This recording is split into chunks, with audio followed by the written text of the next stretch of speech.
Perkenalkan, nama saya Carmen Gabriela Mateos dengan NIM 202401021112. Saya adalah mahasiswi dari Universitas Esa Unggul dengan jurusan Akuntansi Fakultas Ekonomi dan Bisnis. Pada kesempatan kali ini, saya ingin membahas tentang sistem informasi manajemen pada perusahaan Gojek Indonesia. Jadi pertama-tama saya akan membahas mengenai pengertian SIM itu sendiri. Apa itu SIM? Kalau dijelaskan secara sederhana, SIM itu merupakan sistem yang membantu perusahaan untuk mengatur mengelola semua data yang ada, agar keputusan yang diambil bisa lebih cepat dan tepat. Jadi, melalui SIM, data yang ada awalnya berantakan dapat dikumpulkan, lalu diolah, dan disajikan dalam bentuk informasi yang jelas untuk manajemen. Menurut Laudon dan Laudon 2020, SIM itu sangat penting, karena perusahaan dapat mengkontrol dan mengevaluasi serta merencanakan kegiatan operasional dengan lebih efektif. Intinya, sistem informasi manajemen adalah alat bantu manajemen agar kerja menjadi lebih terarah dan efisien. Sistem informasi manajemen atau SIM itu adalah otak dari sebuah perusahaan. Tugasnya untuk mengumpulkan, menyimpan, dan juga mengatur data agar pekerjaan di perusahaan menjadi lebih cepat dan efisien. Misalnya seperti di perusahaan Gojek Indonesia. Data pada perusahaan Gojek itu sangat-sangat banyak. Mulai dari data driver, data pesanan, sampai kepada pembayaran. Dengan SIM, semua data itu dapat diatur dan dianalisis secara otomatis. Jadi, manajemen dapat mengambil keputusan lebih cepat. Misalnya untuk meningkatkan pelayanan atau mengatur strategi bisnis ke depan. Intinya, SIM ini sangat membantu agar perusahaan berjalan menjadi lebih teratur. Di dalam sistem informasi manajemen, terdapat beberapa komponen utama yang saling terhubung. Yang pertama ada hardware. Hardware itu merupakan alat-alat fisik yang kita gunakan seperti komputer, server, ataupun handphone untuk mengakses sistem. Lalu yang kedua ada software. Software itu merupakan aplikasi atau program untuk mengatur data-data dan menjalankan sistemnya.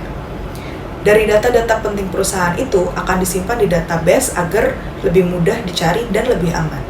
Lalu ada jaringan komunikasi. Jaringan komunikasi ini berguna untuk menyambungkan semua perangkat dan pengguna agar dapat saling bertukar data dengan cepat. Dan yang terakhir ada SDM atau sumber daya manusia, yaitu orang-orang yang akan mengelola dan menggunakan sistem ini. Jadi meskipun teknologinya canggih, tetap saja membutuhkan manusia untuk menjalankannya dengan baik. Fungsi utama sistem informasi manajemen ini sebenarnya untuk membantu manajemen dalam mengambil keputusan agar lebih tepat. Sistem informasi manajemen ini mengumpulkan dan mengelola data dari berbagai bagian perusahaan, lalu menyajikan hasilnya dalam bentuk informasi yang gampang dipahami. Dengan begitu, manajemen dapat lebih mudah mengetahui apa yang sedang berjalan dengan baik dan apa saja yang perlu diperbaiki. Selain itu, SIM juga membantu mengatur pekerjaan antar divisi menjadi lebih terkoordinasi dan tidak tumpang tindih. Kalau dari sisi manfaatnya, SIM dapat membuat pekerjaan menjadi lebih efisien karena semuanya serba cepat dan otomatis. Data bisa langsung diakses tanpa harus mencari secara manual. Kesalahan juga dapat diminimalisir karena informasi sudah lengkap dan jelas. Nah, yang paling penting, perusahaan bisa lebih unggul dalam bersaing karena setiap keputusan didasarkan pada data nyata, bukan perkiraan. Jadi, bisa dibilang sistem informasi manajemen ini membuat perusahaan menjadi lebih baik, lebih cepat, lebih rapi, dan pekerjaan hasilnya akan lebih maksimal. Di Gojek, sistem informasi manajemen dipakai untuk mengatur semua data yang sangat-sangat banyak, mulai dari data pengguna, data driver, sampai ke mitra usaha. Melalui SIM, semua proses pesanan seperti tarif dan pembayaran melalui GoPay bisa berjalan secara otomatis dan real time. Lalu, Gojek juga memanfaatkan data dari SIM untuk menganalisis, misalnya untuk mengetahui promo apa saja yang cocok atau layanan mana yang perlu diperbaiki. Selain itu, sistem ini membuat pekerjaan antar divisi menjadi lebih mudah dan terkoordinasi. Intinya, dengan SIM, Gojek bisa bekerja lebih cepat, lebih rapi, dan keputusan yang diambil juga akan lebih tepat. ERP dalam sistem informasi yang dipakai Gojek ada beberapa. Yang pertama adalah sistem operasional. Ini dipakai untuk mengatur proses pesanan, pembayaran, sampai kepada pengantaran secara real time. Jadi, semua dapat dipantau langsung melalui aplikasi. Yang kedua ada sistem pendukung keputusan. Sistem pendukung keputusan ini membantu manajemen untuk mengambil keputusan dari hasil dan analisis data.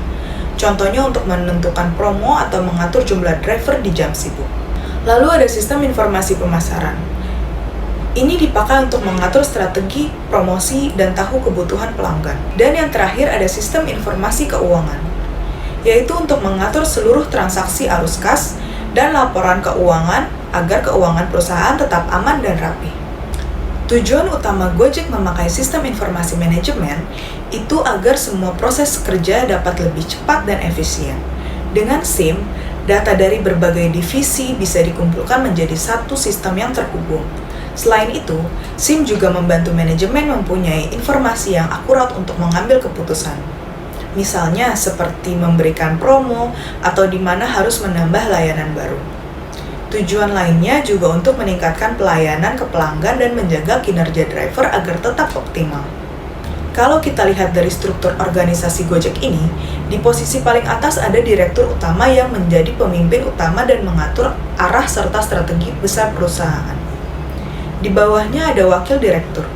Tugasnya untuk membantu, mengontrol, dan mengawasi kegiatan operasional sehari-hari agar semua berjalan dengan lancar.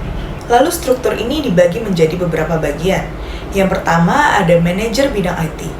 Manajer bidang IT ini mengurus semua hal teknis seperti sistem, aplikasi, dan pemrograman supaya layanan Gojek tetap lancar dan aman. Yang kedua ada manajer front office dan pemasaran. Bagian ini berhubungan langsung dengan pelanggan, mengurus administrasi, layanan pelanggan, dan promosi agar pengguna tetap puas dan tertarik untuk memakai Gojek. Selanjutnya ada manajer keuangan. Manajer keuangan ini berfungsi untuk mengatur segala urusan uang, mulai dari pencatatan, pembayaran, sampai kepada laporan akuntansinya. Dan yang terakhir ada manajer tukang ojek atau bagian operasional lapangan. Ini berfungsi untuk mengatur para driver agar tetap disiplin, pelayanannya cepat, dan kualitas kerja di lapangan tetap juga terjaga. Jadi, bisa dibilang semua bagian ini saling kerjasama dan mempunyai peran penting agar Gojek bisa berjalan dengan lancar dan terus berkembang. Jadi teman-teman bisa kita simpulkan bahwa sistem informasi manajemen itu mempunyai peran yang sangat penting untuk perusahaan Gojek Indonesia. Dengan adanya sistem informasi manajemen, semua kegiatan di Gojek bisa berjalan menjadi lebih cepat, efisien, dan teratur. Data yang dikumpulkan juga membuat manajemen menjadi lebih mudah untuk mengambil keputusan, karena semua sudah berbasis data yang akurat dan real-time. Selain itu, pekerjaan antar divisi menjadi lebih kompak dan pelayanan ke pelanggan pun semakin bagus. Intinya, sistem informasi manajemen ini sangat membantu Gojek agar bisa terus berkembang dan bersaing di dunia digital Indonesia saat ini. Sebagai penutup, bisa kita simpulkan bahwa keberhasilan Gojek dalam mengelola jutaan pengguna dan transaksi setiap harinya tidak lepas dari peran sistem informasi manajemen yang kuat. Dengan adanya sistem informasi manajemen, Gojek bisa bekerja menjadi lebih cepat, efisien, dan terus berinovasi dalam memberikan layanan terbaik untuk masyarakat. Jadi, bisa dibilang sistem informasi manajemen adalah kunci utama yang membuat Gojek Indonesia bertahan pesat di dunia digital. Sekian yang bisa saya sampaikan mengenai sistem informasi pada perusahaan Gojek Indonesia. Terima kasih atas perhatian dan waktunya. Semoga apa yang saya sampaikan dapat bermanfaat. Terima kasih.